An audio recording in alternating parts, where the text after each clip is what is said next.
look in the mirror right now, or picture the last time you did. What did you see? And more importantly, what did you feel? Here's an uncomfortable truth most people will never admit out loud. The way you look is often less damaged by your genetics, your age, or your skin than it is by something far quieter. The way you carry yourself. The way stress sits on your face before it ever shows up as a wrinkle. The way exhaustion dulls your eyes long before sleep deprivation shows up on a chart. The way anxiety changes your posture, your expression, your presence in a room, until people start describing you as tired even on days you slept 8 hours. You have been told that appearance is about products, routines, genetics, and age.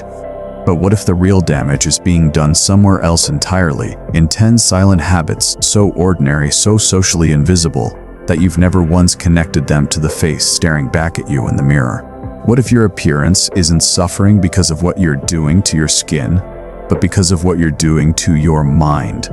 Today, that changes. Welcome back to Stoic Forge Explained, where ancient Stoic wisdom meets the challenges of modern life. If you're new here, welcome. You've arrived at exactly the right place, at exactly the right time. In today's video, we'll explore your appearance is suffering because of these 10 silent habits. This isn't a video about skincare routines or expensive treatments. This is about something deeper. The invisible, everyday mental habits that quietly reshape your face, your posture, your energy, and the way the world perceives you, long before any product ever could. Because here's the truth, the beauty industry doesn't advertise. Your appearance is a mirror of your inner state. And if your inner state is being silently drained, your appearance suffers right along with it, no matter how good your routine is. Let's talk about why this matters. We live in an age obsessed with external maintenance. Serums, treatments, routines, filters, and yet, people are working harder than ever on their appearance while somehow looking more exhausted, more strained, more worn down than previous generations who had access to none of these tools. Something isn't adding up. If external maintenance alone could fix appearance, we'd already be the most radiant generation in human history.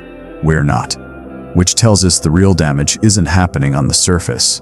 It's happening underneath, in the mind, in the nervous system, in the daily habits nobody thinks to blame. 2,000 years ago, a philosopher named Marcus Aurelius, a man who ruled an empire, carried immense stress, and still wrote privately about maintaining inner calm, understood something modern dermatology is only now catching up to. The face is not separate from the mind. It is an extension of it. Every unresolved tension, every silent anxiety, every habit of the mind eventually writes itself onto the body, onto the posture, onto the face. Modern science backs this up with startling precision. Research in psychodermatology, a field studying the connection between mental state and skin health, has repeatedly shown that chronic stress elevates cortisol, and elevated cortisol is directly linked to inflammation, premature aging, breakouts, dull skin tone, and even hair thinning. The ancient philosopher and the modern dermatologist, separated by 2,000 years, are quietly describing the exact same phenomenon. What happens in your mind does not stay in your mind. Think about the last time you saw someone described as glowing. It's rarely about their skincare shelf. It's almost always about something harder to name, an ease in their expression, a settledness in their eyes, a body that isn't quietly bracing for the next demand on its attention. And think, too, about the last time someone looked worn down, even though nothing dramatic had happened to them. Chances are what you were seeing wasn't a single event written on their face. It was the accumulation of habits, small, repeated, invisible, compounding day after day until the face simply couldn't hide the pattern anymore.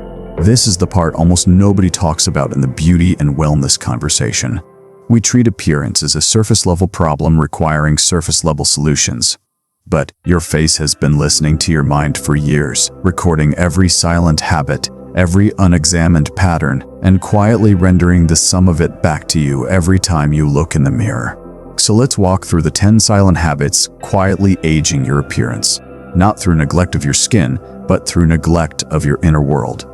Section 1. The habit of carrying yesterday's stress into today's face. There is a kind of tiredness that no amount of sleep can fix, because it isn't physical exhaustion at all. It's emotional residue carried forward day after day, written silently into your expression. This is the first silent habit, asterisk, failing to release stress before it settles permanently into your face, asterisk. The hidden problem is this: most people treat stress as something that disappears once the stressful event ends. It doesn't.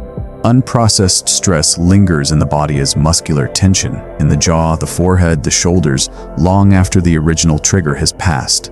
Over months and years, that chronic tension literally reshapes the face, deepened frown lines, a permanently furrowed brow, a jaw that never fully relaxes, even in sleep. Picture a woman in her 30s who works a demanding job. Each evening she comes home carrying the day's tension in her shoulders and jaw, but instead of releasing it, she simply moves on to the next task: dinner, messages, tomorrow's to-do list, never once consciously letting the day's stress leave her body. A decade later, she notices lines forming that seem premature for her age, an expression that looks tense even when she's relaxed, and she blames her genetics, her skin care, anything but the real cause. 10 years of unreleased tension, quietly sculpting her face.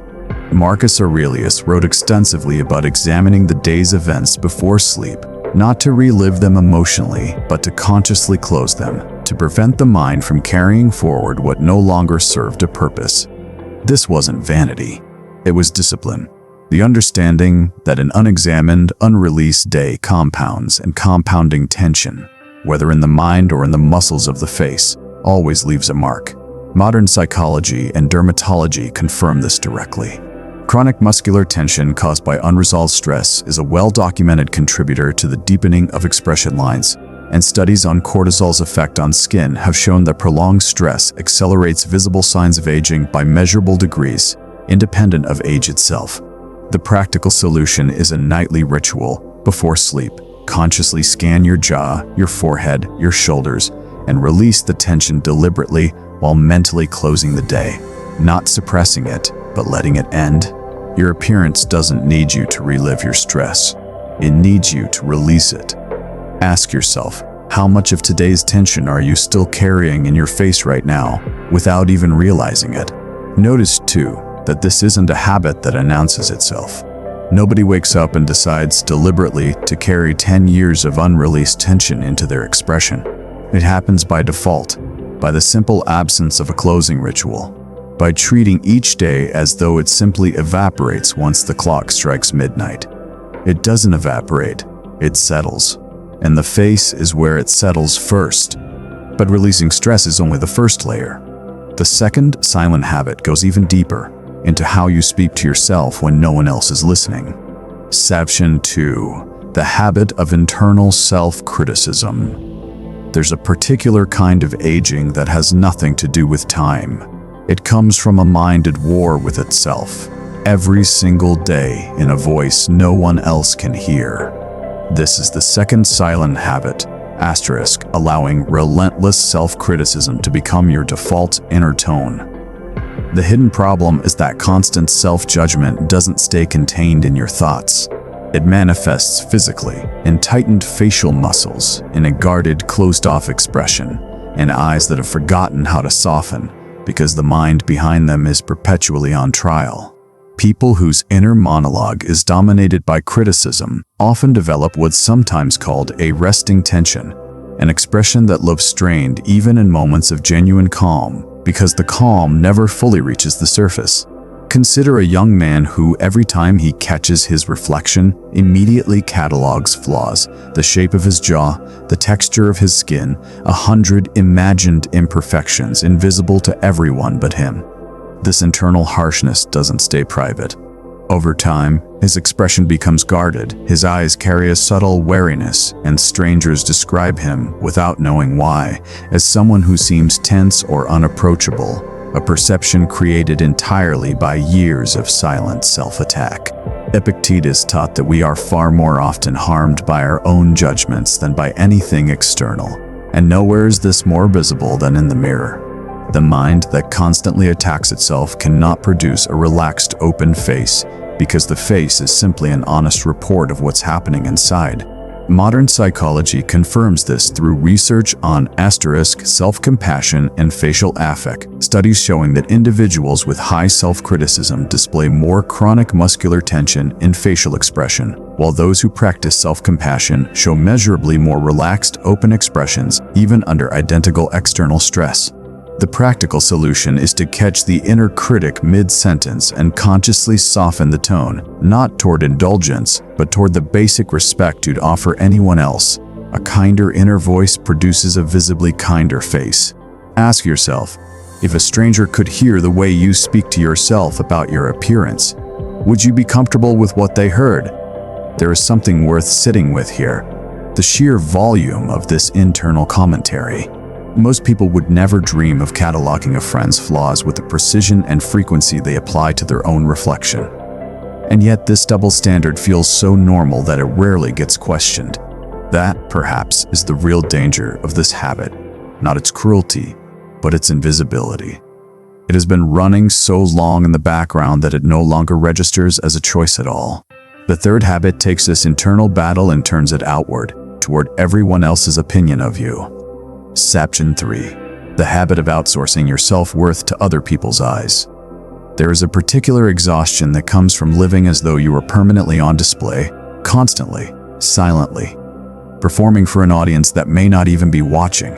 This is the third silent habit, measuring your appearance entirely through the imagined judgment of others. The hidden problem is that this habit turns every mirror, every photo, every reflection into a courtroom rather than a simple observation. The mind constantly asks, what will they think, instead of how do I actually feel? And that constant surveillance produces a specific kind of tension, a face perpetually adjusting itself for an audience, never fully at rest. Picture a woman preparing for a social event who spends the entire evening subtly monitoring how she appears to others, checking angles, adjusting expressions, second-guessing every photo, rather than actually being present at the event itself. She leaves exhausted, not from the event, but from the performance she staged throughout it. Over months, this constant self-monitoring becomes chronic, and chronic self-monitoring produces chronic tension, visible, eventually, in the face itself. Seneca warned against precisely this trap, living according to the opinions of others rather than one's own considered judgment. He argued that a life spent performing for an imagined audience is a life spent perpetually unsettled, because the audience's approval can never be fully secured or predicted. The performance never ends, and neither does the tension it produces. Modern psychology names this public self-consciousness, a heightened chronic awareness of how one appears to others, and research links high levels of it to increased social anxiety and, notably, to increased facial muscular tension during social interaction, which over time contributes to a less relaxed baseline expression. The practical solution is a shift in the internal question. Instead of asking, how do I look to them? Ask, how do I feel right now? The second question, practiced consistently, produces a face that is present rather than performing, and presence, more than any product, is what people find genuinely attractive. Ask yourself, in your last social interaction, were you actually present, or were you quietly performing for an audience? This habit deserves one more moment of honesty. In an age of constant photos and constant sharing, the audience isn't always physically present. It's imagined, carried with you into rooms where no one is actually watching at all. That imagined audience can be just as exhausting as a real one, sometimes more so because it never leaves. It's there at dinner, at the gym, in quiet moments that used to belong entirely to you. The fourth habit is closely connected, but it strikes even earlier, before you've even left the house. Section 4. The habit of starting the day with self-rejection. There's a specific kind of damage done in the first 60 seconds after waking, before coffee, before conversation, before the day has even begun. This is the fourth silent habit, beginning each day by scanning your appearance for flaws before you've done anything else. The hidden problem is that this habit sets an emotional tone that colors the entire day. If the first act of your morning is a quiet inventory of everything wrong with your face, your body, your appearance, you've primed your nervous system for tension before breakfast. And that tension doesn't stay contained to the mirror. It follows you into every conversation, every meeting, every interaction, subtly shaping your expression throughout the day. Consider a man who wakes each morning and immediately, almost ritualistically, catalogs the tiredness under his eyes, the lines on his forehead, every visible sign of the previous day's stress. Before he's even brushed his teeth, by the time he leaves for work, he's already spent 15 minutes in quiet self-rejection, and that rejection doesn't simply disappear. It sets the emotional baseline for everything that follows. Marcus Aurelius began his mornings not with self-criticism, but with intentional preparation, reminding himself of the kind of person he wanted to be that day, the tone he wanted to carry. This wasn't naive positivity. It was discipline, the recognition that how you begin the day meaningfully shapes how you move through it. Modern psychology supports this through research on mood priming, studies showing that the emotional tone of the first minutes after waking measurably influences mood, stress hormone levels, and behavior for hours afterward. A morning that begins in self-criticism primes a day of subtle tension. A morning that begins in neutrality or calm primes a day of relative ease. The practical solution is to delay the mirror. Give yourself even 5 minutes each morning, breath, stillness, intention, before you evaluate your appearance at all. Let your first act of the day be one of calm, not judgment. Ask yourself, what's the very first thought you have about your appearance each morning?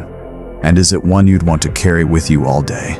It's worth noting that this isn't about pretending flaws don't exist or forcing artificial positivity into a groggy, half-awake mind. It's about sequencing. There's a version of the morning where you eventually assess your appearance, but only after you've given your nervous system a few quiet minutes to settle first. Sequence matters. A judgment delivered to a calm mind lands differently than the same judgment delivered to a mind still raw from sleep. The fifth habit moves beyond the morning and into something far more chronic: the way you breathe. Section 5. The habit of shallow, anxious breathing. Most people have never once considered that the way they breathe might be shaping their face, and yet it is one of the most consistent, least visible contributors to a tired, strained appearance. This is the fifth silent habit, breathing shallowly and rapidly throughout the day without ever noticing. The hidden problem is physiological. Chronic shallow breathing, common among people carrying constant low-grade anxiety, reduces oxygen circulation, which affects skin tone, under-eye circulation, and overall vitality. It also tends to accompany chronically tense shoulders and a slightly hunched posture, both of which contribute to a tired, closed-off appearance regardless of how much sleep you've had. Picture someone working at a desk for 8 hours a day, breathing shallow, rapid breaths without ever noticing, shoulders creeping upward with each passing hour. By evening, their posture has collapsed inward, their under-eyes look shadowed despite adequate sleep, and their expression carries a subtle strain, not from any single event, but from 8 consecutive hours of a nervous system quietly running in a low-grade state of alert. Stoic philosophy has long emphasized deliberate attention to the breath as a tool for regulating the mind. Epictetus taught that mastery over the small, immediate things within our control, like breath and posture, is the foundation for mastery over everything else. The breath was never treated as trivial. It was treated as the most immediate lever available for shifting the entire nervous system. Modern physiology confirms this directly. Research on breathing patterns has shown that shallow, rapid breathing activates the sympathetic nervous system, the body's stress response, while slow, deep breathing activates the parasympathetic system, associated with relaxation, improved circulation, and reduced facial tension. The practical solution is simple: several times a day, pause and take 5 slow, deliberate breaths, expanding the belly rather than just the chest. This single habit, repeated consistently, measurably, shifts circulation, posture, and the tension held in the face. Ask yourself right now, in this exact moment, is your breath shallow or deep? And how long has it been since you last noticed? What makes this habit particularly deceptive is how normal shallow breathing has become. It doesn't hurt. It doesn't announce itself with any obvious discomfort. It simply, quietly keeps the nervous system running slightly elevated, hour after hour, day after day, a low hum of tension so constant it stops registering as tension at all. It just becomes the background noise of being alive. The sixth habit concerns something almost nobody associates with appearance at all: the quality of your attention. Section 6. The habit of fragmented, scattered attention. There is a specific kind of tiredness in the eyes of someone whose attention is never fully anywhere, constantly split between 5 tabs, 3 notifications, and 2 unfinished thoughts. This is the sixth silent habit, living in a state of chronic mental fragmentation, never fully present in any single moment. The hidden problem is that fragmented attention produces a specific facial signature: eyes that dart rather than settle, an expression that never fully relaxes because the mind behind it never fully lands anywhere. People describe this look, often without knowing why, as distracted or distant, even when the person's features are otherwise unremarkable. The eyes, more than any other feature, reveal the state of the mind behind them. Consider someone who spends their days constantly switching between tasks, conversations interrupted by notifications, attention perpetually divided. Over time, this fragmentation becomes their default state, and their expression begins to reflect it: a subtle restlessness in the eyes, a difficulty settling into any single moment, even during rest. Marcus Aurelius wrote about the discipline of undivided attention, of giving each task, each moment, each person your complete presence rather than a fraction of it. He understood that a scattered mind produces a scattered presence, and presence, full, undivided attention, is one of the most attractive qualities a person can carry, regardless of any physical feature. Modern psychology, through research on attention and perceived attractiveness, has found that people rate faces displaying calm, focused attention as more trustworthy and more attractive than identical faces displaying signs of distraction or restlessness, suggesting that presence itself is a measurable component of how we perceive appearance. The practical solution is to practice single-tasking deliberately: one conversation, one task, one moment at a time, phone away, attention whole. This isn't just a productivity technique. It's a way of training your face to settle into presence rather than perpetual scatter. Ask yourself, in your last conversation, was your attention fully present, or already halfway toward the next thing? It's a strange thing to consider, but presence may be one of the last truly rare qualities left in a world engineered for distraction. And rarity, more often than we admit, is part of what draws people in.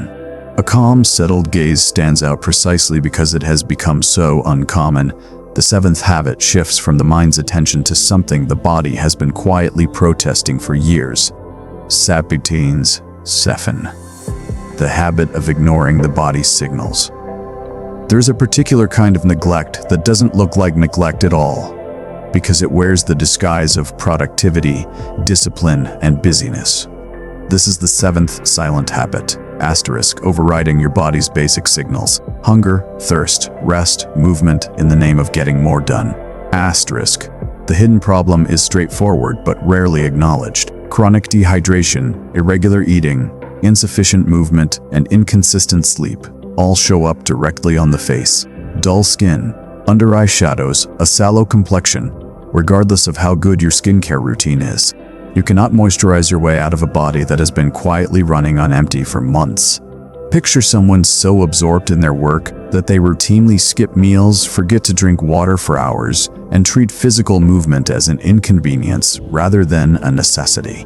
Months later, their skin looks dull, their energy feels perpetually low, and they invest in increasingly expensive products trying to fix a problem that was never about products at all. It was about a body whose basic needs had been quietly deprioritized for far too long.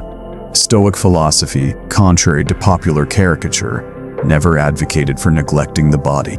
Marcus Aurelius wrote about maintaining the body with appropriate care, not out of vanity, but because a well-maintained body supports a well-functioning mind, and the two were never meant to be treated as separate concerns. Discipline, in the Stoic sense, includes disciplined care for your basic physical needs, not just your ambitions. Modern medicine confirms this without complication. Dehydration measurably affects skin elasticity and appearance within hours. Sleep deprivation is directly linked to visible signs of fatigue, including under-eye discoloration and reduced skin barrier function. The body, when neglected, reports that neglect visibly and honestly. The practical solution is unglamorous but essential. Set simple, non-negotiable checkpoints throughout your day: water, meals, brief movement, and treat them with the same seriousness you'd give an important meeting. Your appearance is, in large part, a direct report of how well you've honored these basics. Ask yourself, when did you last drink water, eat a proper meal, or move your body today? And how long ago was it? There's a certain irony worth pausing on here. Many people who neglect these basics are, at the very same time, deeply invested in their appearance. Buying products, researching routines, spending real money trying to look and feel better. But no product can outperform a body that has been consistently deprived of water, food, movement, and rest. The most effective step available is often also the least glamorous one, which is exactly why it gets overlooked in favor of something that feels more like self-care on the surface. The eighth habit concerns a relationship most people have never consciously examined: your relationship with rest itself. Section 8. The habit of treating rest as a weakness. There is a specific kind of exhaustion that never fully resolves because the person carrying it has quietly decided that rest is something to be earned, not something to be honored.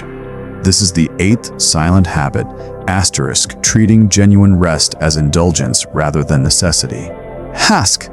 The hidden problem is that a mind trained to see rest as weakness rarely rests fully, even during designated rest periods.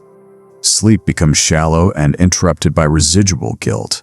Downtime becomes contaminated by mental to-do lists. The body may be lying still, but the nervous system never fully powers down, and a nervous system that never fully rests cannot produce a face that looks genuinely refreshed, no matter how many hours are logged in bed. Consider someone who prides themselves on constant productivity, who feels a quiet guilt whenever they're not actively accomplishing something. Even their vacations are filled with half-finished tasks and mental checklists. Their body rarely experiences true rest, and over time this shows rather a chronic low-grade fatigue in the eyes that no amount of sleep seems to resolve, because the sleep itself was never truly restful. Seneca wrote pointedly about the necessity of deliberate leisure, not laziness, but genuine guilt-free rest as an essential component of a well-lived life. He argued that a mind constantly at war with stillness cannot function well in any domain, including the domain of simply looking and feeling well. Rest, in the Stoic view, was never optional. It was structural. Modern sleep science confirms this precisely. Research on sleep quality, as distinct from sleep quantity, shows that psychological guilt or anxiety during rest periods significantly reduces the restorative benefits of sleep, regardless of total hours logged, contributing directly to visible fatigue. The practical solution is to consciously grant yourself permission to rest without guilt, treating rest not as the absence of productivity, but as an act of necessary practice, just as vital as anything on your to-do list. Ask yourself, the last time you rested, did you actually rest, or did guilt follow you into it? Consider, too, how strange it is that rest so often needs to be justified, earned through exhaustion, scheduled in advance, defended against the accusation of laziness, while overwork rarely requires any justification at all. That imbalance alone is worth questioning, because a nervous system that never receives permission to fully rest will eventually find a way to make its exhaustion visible, whether you've acknowledged it consciously or not. The ninth habit concerns something almost everyone underestimates: the posture you carry without thinking. Section 9. The habit of collapsed, defensive posture. There's a specific kind of aging that has nothing to do with the face at all. It begins in the spine, the shoulders, the way a body holds itself when no one is consciously paying attention. This is the ninth silent habit, *, carrying a chronically collapsed, defensive posture without realizing it. The hidden problem is that posture and facial expression are deeply linked. A chronically hunched, closed posture, shoulders forward, chest collapsed, head tilted downward towards screens for hours a day, doesn't just affect the spine. It changes the angle of the neck and jaw, contributes to tension headaches, and over years visibly affects the structure of the face and neck. People with open, upright posture are consistently perceived as more confident and more energetic, not because of any single feature, but because posture communicates state, and state shapes perception. Picture someone who spends most waking hours hunched over a screen, shoulders rounded forward defensively, as though quietly bracing against an unseen threat. Over years, this posture becomes their default even away from screens, and their appearance, in photographs and in person, begins to reflect a subtle heaviness that has nothing to do with age and everything to do with years of collapsed, defensive posture. Marcus Aurelius, trained in Stoic discipline from a young age, was known to carry himself with deliberate uprightness, not out of vanity, but because posture, in Stoic and broader ancient thought, was understood as an outward expression of inner steadiness. An upright body was believed to both reflect and reinforce an upright, composed mind. Modern research on *embodied cognition supports this connection directly. Studies show that posture doesn't just reflect emotional state, it actively influences it. Upright posture has been linked to increased confidence and reduced cortisol levels, while collapsed posture correlates with increased stress hormone levels and lower self-reported energy. The practical solution is to build small, frequent posture check-ins throughout your day. Shoulders back, chest open, head level, not held rigidly but consciously reset every hour or so. Over time, this becomes a default state rather than a deliberate correction. Ask yourself right now, without adjusting anything, what is your posture actually doing? It's worth adding that posture correction doesn't require rigid military discipline or a lifetime of effort to notice results. The body responds quickly to small, repeated cues. A single week of consistent, gentle posture check-ins is often enough to notice a visible shift, not just in how you appear to others, but in how alert and settled you feel behind your own eyes. The 10th and final habit brings everything together, because it concerns the story you've been quietly telling yourself about your appearance for years. Section 10. The habit of believing your appearance defines your worth. There is a final, quieter habit beneath all 9 that came before it, one that gives every other habit its power. This is the 10th silent habit, quietly believing beneath conscious awareness that your appearance determines your worth as a person. His problem is that this belief, even when never spoken aloud, shapes everything. How you interpret a bad skin day, how you respond to aging, how much anxiety a single photograph can generate. When appearance becomes tangled with identity and worth, every perceived flaw stops being neutral information and becomes, instead, a threat to your fundamental value as a person, and the body, sensing that threat, responds with exactly the tension and strain we've discussed throughout this entire video. Picture someone who has spent years quietly measuring their worth by their reflection, feeling capable and confident on good appearance days and diminished, almost fundamentally lesser on difficult ones.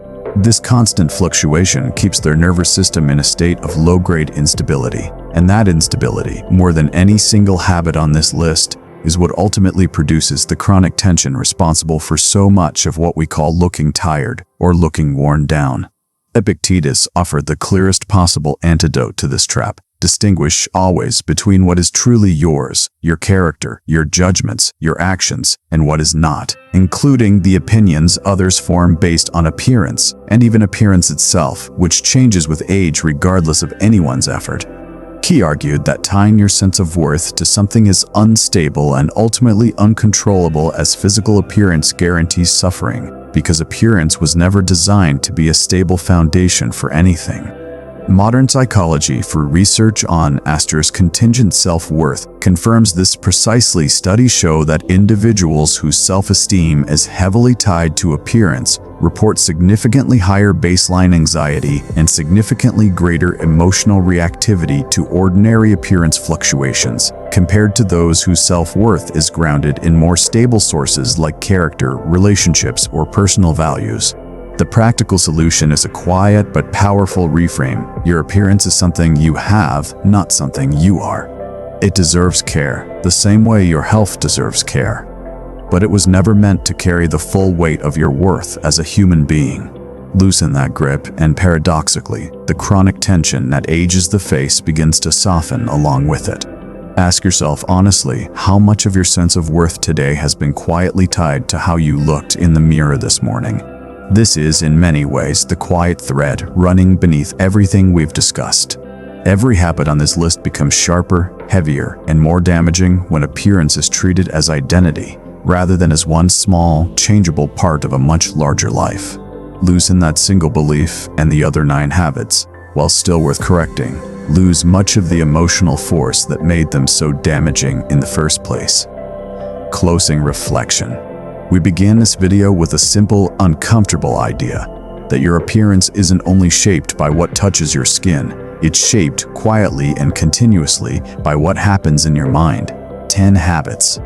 Carrying yesterday's stress into today's face. Relentless self-criticism. Outsourcing your worth to other people's eyes. Starting the day in self-rejection. Shallow, anxious breathing. Fragmented attention. Ignoring your body's basic signals. Treating rest as weakness. Collapsed, defensive posture. And beneath it all, the quiet belief that your appearance defines your worth. None of these habits will show up on an ingredient label. None of them are sold in a bottle. And that is precisely why they've been allowed to operate for so long, unnoticed and unchallenged, quietly shaping your appearance from the inside out. Here is your challenge. Starting today, choose just one of these 10 habits, the one that struck you the most while watching this video, and interrupt it deliberately the very next time you catch yourself doing it. Not all 10 at once. Just one. Real change in your appearance won't come from a new product. It will come from a new relationship with your own mind. Give it a single week. Not a lifetime commitment, not a dramatic overhaul. Just 7 days of noticing and gently interrupting the one habit you chose. Most people underestimate how quickly the body responds when the mind stops working against it. The tension you've been carrying for years didn't arrive overnight, and it won't disappear overnight either. But the direction can change today, in this exact moment, with a single small decision. Marcus Aurelius left us a line that captures everything we've discussed today. Asterisk. The soul becomes dyed with the color of its thoughts. Your face, in its own quiet way, becomes dyed with that same color, carrying forward day after day, whatever your mind has been repeatedly asked to hold. That means the most powerful thing you can do for your appearance was never hiding in a routine. It was hiding in the habits of your mind, waiting for you to finally notice them. And perhaps that's the most reassuring part of everything we've covered today. If your appearance were purely a matter of genetics or age, there would be little you could do about it. But if it's shaped, even partially, by 10 quiet, correctable habits, then the power to change how you look, and more importantly, how you feel behind that look, has been within your reach the entire time. Not in a bottle, not in a routine, in the mind that has been carrying you day after day all along. If you found value in today's video, subscribe to *Stoic Forge Explained. Ask for more time with Stoic wisdom that helps you build a stronger mind and a better life. Until next time, stay disciplined, stay resilient, and keep forging your character.